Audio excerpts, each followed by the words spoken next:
Hello, and welcome to episode 3 of The Quiet Gardener with Rose. And I am Rose. So, we are back for the third episode. Oh my, has been an interesting journey so far. So, today I have another article. Now, last time in episode 2, it was a more liberal article about young people aren't having sex anymore, as if that was a bad thing. And this article is a more conservative article. And this one is from USA Today. And it is an opinion piece that was published back in February of 2025. The title of this article is What Conservative Women Know and Liberals Don't About Happiness. Ta-da! All right. So, according to this author, and this is a short article, I like that. It's pretty short and to the point. So, this author is Nicole Russell from USA Today.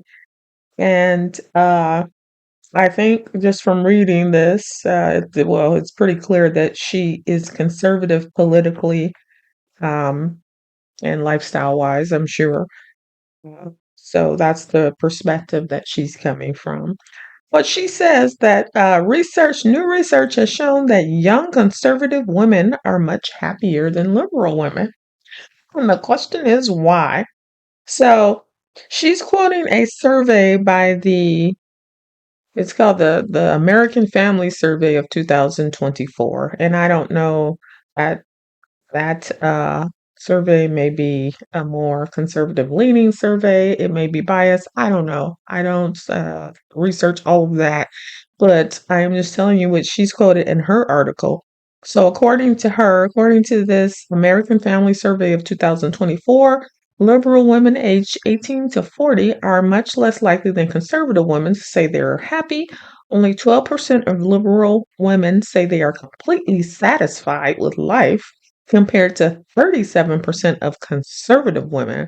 Self described moderates, well, somewhere in the middle, are also happier than liberals, with 28% agreeing that they are fully satisfied with life. So there is a significant difference between more conservative leaning women versus liberal leaning women in terms of overall satisfaction with life. And that's interesting. And it is it's a topic worth investigating. Apparently the uh the guys who headed up this survey or this research, they argue that conservative women are happier because they make different life choices. They are more likely to get married, have babies, and embrace a strong faith. All things that make them feel less lonely, and people who don't feel lonely are more likely to be happy, which that makes sense. It's so simple, isn't it? Sounds pretty straightforward. I'm just gonna add my 2 cents to this, because people can go a lot of ways with this. I know people who want to argue with it'll start saying, "Well, just because you get married and have babies and blah blah blah doesn't mean you're happier." But what they are saying is that people who do this and really embrace these things, people who really embrace the connection of having a spouse, of being in a marriage, of having children and raising them in a certain way with certain values, and who have a strong sense of identification with their faith. They're saying these people feel more fulfilled in life. And that's kind of like common sense. Like, if your life is fulfilling, it has purpose. You're not just going through the motions. The things in your life are really meaningful to you and you embrace them and enjoy them, then you probably would be happier with life. Now, another interesting point here, it says in 2023, research published by the University of Chicago found that being married is the most important differentiator between happiness and unhappiness. Now, this is just a whole separate study. And so that's very interesting. It's a very interesting phenomenon because, I mean, it's common sense again, especially for people who have more conservative beliefs and views. But it's interesting because what we're seeing is people are moving away from marriage, right? Younger generations, this day and age, even older generations who have probably been married and divorced, the marriage rates are down and divorce rates are up. And if it is true that married people are actually happier, I think what we will see is a continued decline in life satisfaction and longevity because also marriage is right correlated. Studies have shown with a longer lifespan in general, particularly for men. And so these are really, really important uh, concepts for us to kind of wrap our head around. And also, they do talk about men, the differences between men and women on this as well. And I thought that that was significant. It says here that the research has shown that single women are much happier than single men, reporting more satisfaction with life in general and in their relationships. And that is most likely, I mean, I'm just guessing here. I didn't go read all of the research articles, but I'm going to assume that that is because women are more relational. So, women, because they are more relational, then women tend to get life satisfaction from all their relationships, right? So, from friendships, from family relationships, those relationships and the quality of those relationships is what brings satisfaction. Whereas men are not as relational, and so their significant emotional bonds tend to be with their partner, their spouse, or their children. And so I think, men have fewer outlets or fewer connections, fewer sources of connection to kind of feel that sense of satisfaction and connectedness to other people. And this is significant because what I have heard more and more on social media and on all these different platforms is younger men being really frustrated with relationships in the dating scene. And many men, younger and middle aged, are foregoing significant commitments, significant relationships, and just kind of doing a single life. And research has shown that single men don't fare well health wise, longevity wise, and even happiness, quote unquote, happiness wise. And so this is not a good situation for men in particular because they will, uh, just according to research and trends and studies, they really won't fare as well being single throughout this life as a woman will. And so that's a concern to me for sure. So the bottom line is we need each other, and women and men need to reach a middle ground. What else was interesting here? Let's see. Then they start to talk about political leanings, and they bring that into it, which is interesting. Of course, this article says that conservatives, as in Republicans, are happier than Democrats. So it says, and it goes back to 1940 and it gives a comparison. It says in 1940, about 80% of both Republicans and Democrats aged 30 to 50 were married. By 99, that rate had dropped to 71% for Republicans, but it was only 56% for Democrats. And in 2024, less than half, 49% of Democrats were married, with a marriage rate of 67% among Republicans, which is a significant difference. Um, and of course, the premise of this article is that conservatives or Republicans are happier and more satisfied overall, and marriage is a big part as to why. In addition to that, they talk about church membership, which was another one of the factors that they contributed to greater happiness. And so church membership overall has declined dramatically, as we know, over recent decades. It says currently only 12% of younger liberal women attend church weekly, while more than half conserv- conservative women do. That's significant. We're talking about young women. So there, I'm assuming, talking about 20 to 30-year-old women or 18 to 25-year-old women. So only 12% of young liberal women regularly attend church, where more than half of conservative women do, which is which is significant. It's a significant difference. And it sounds like it's made a significant impact on things.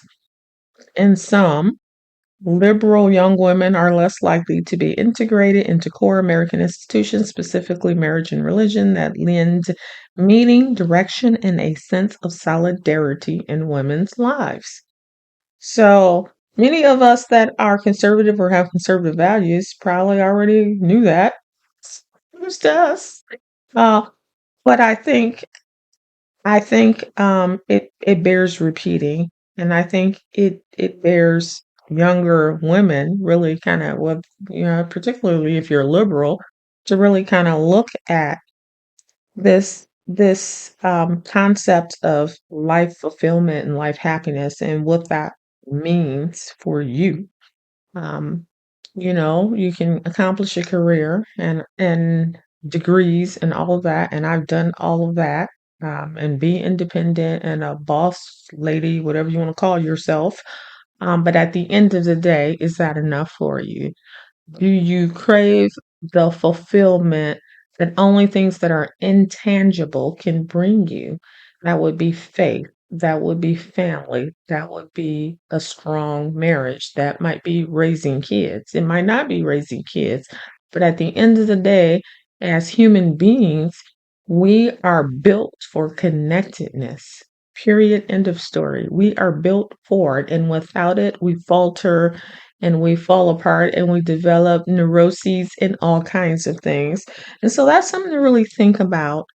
Um, Society would have a woman believe that you can have it all and you can have some of it all. You can have it all to a certain extent, but you can't have it all. You can't necessarily put all of your energy and effort into building a career and building this independent lifestyle, but then still want all the other things that involve interdependence or dependence, having a family, raising kids, all of those things.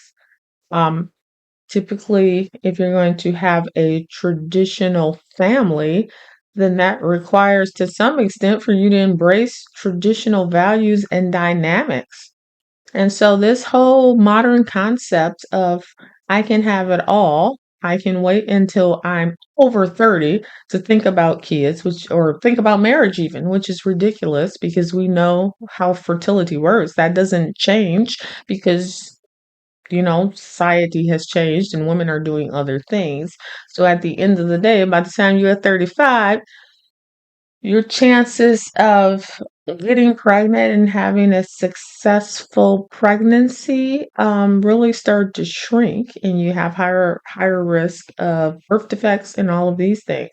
So if that happens by 35 and you want to get married before you have kids and you want to have a year or a couple of years with your husband, just you two before you start having kids, then okay, so we're looking at this. That means you need to really be contemplating getting married at a younger age.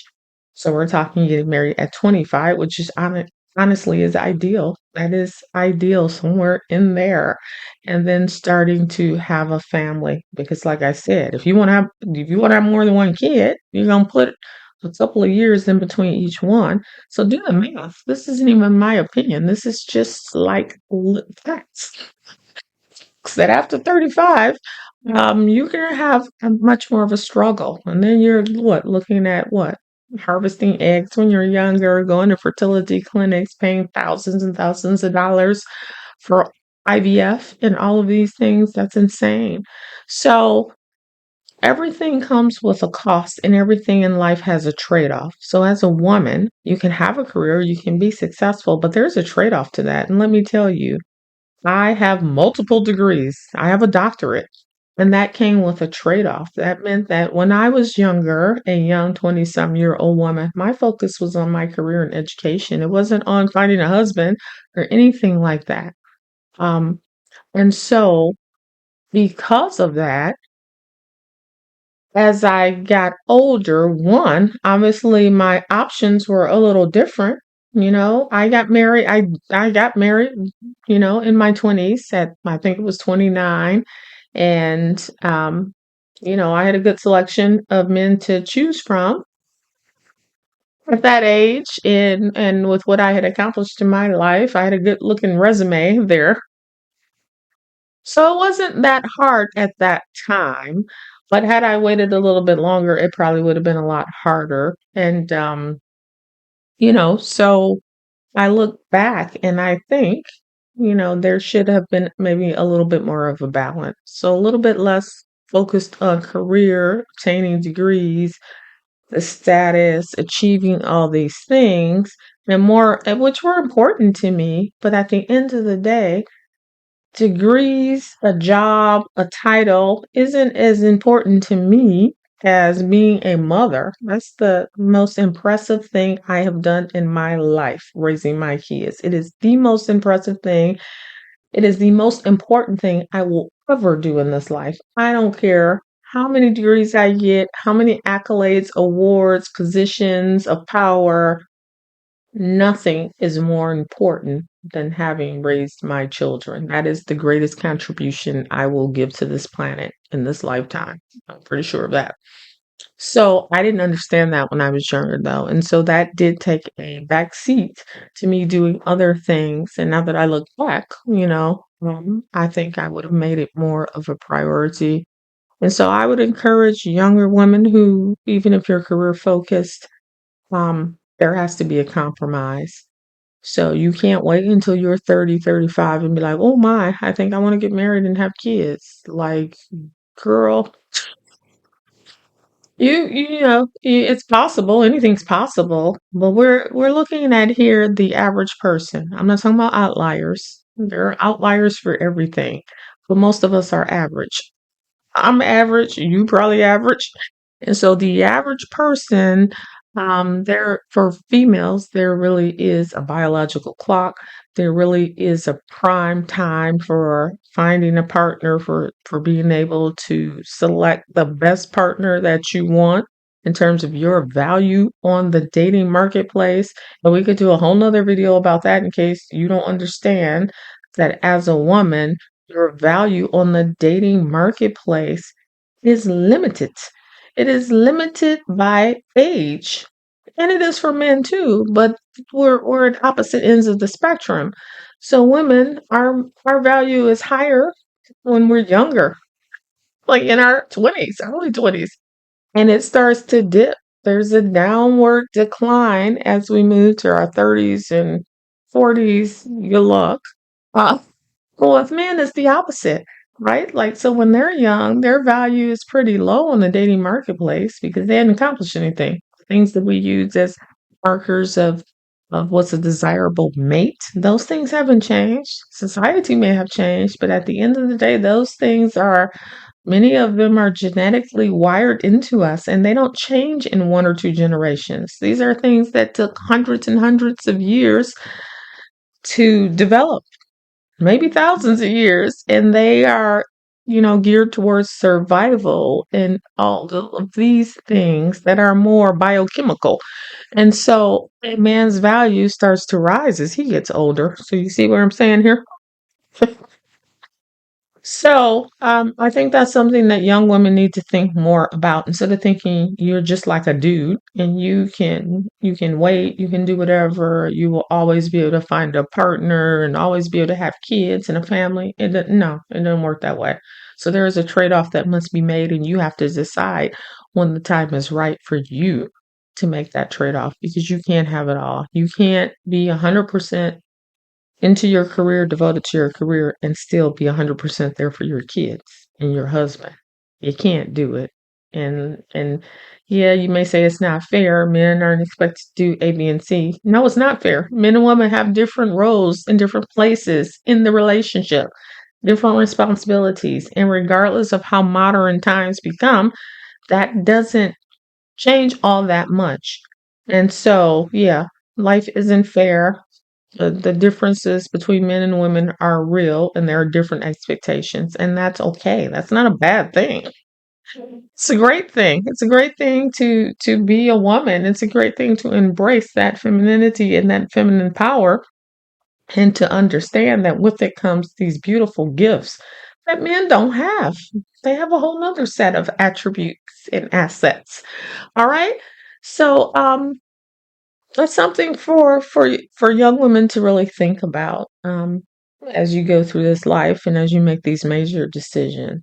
That your happiness is probably not ultimately going to be based on how many degrees you get, what position you get, what titles you get, what job you get. It's probably going to be based on things that are less black and white, less tangible, and that would be the quality of your relationships, having a spouse that you are committed and connected to, and having beautiful, wonderful children that you raise to go out in the world and do great things. Okay. So I've reached my 20-minute mark. Stay on task because, on track because I can start talking and it can just go on and on and on. So I'm trying to keep these relatively brief. 20 minutes is about my marker there. And I think that's more than enough time to get the point across and, to keep people's attention. So I've accomplished that today. I'm very happy about that. And that's all I got for today. So you can leave your thoughts and comments below. Don't come over here trying to argue with me because, I'm not about that life. We're not going to have any of that over here. No, but seriously, I understand that people disagree with me. I don't care. Like, I'm fine with that. Everybody can have whatever opinion they want. It's a free country so far. I'm just here to present my opinion, my perspective based upon my history, my lifestyle, my background, my life experiences and realizations. And it is skewed in a certain direction because that's who I am. I'm not here to be a neutral party. I am here to present what I believe, what I value, and hopefully that resonates with someone, and hopefully it's a young woman who's out there trying to figure some of these things out and maybe trying to get some different perspectives. So that's all. That's the only purpose of this. It isn't to argue with anybody about who's right and who's wrong.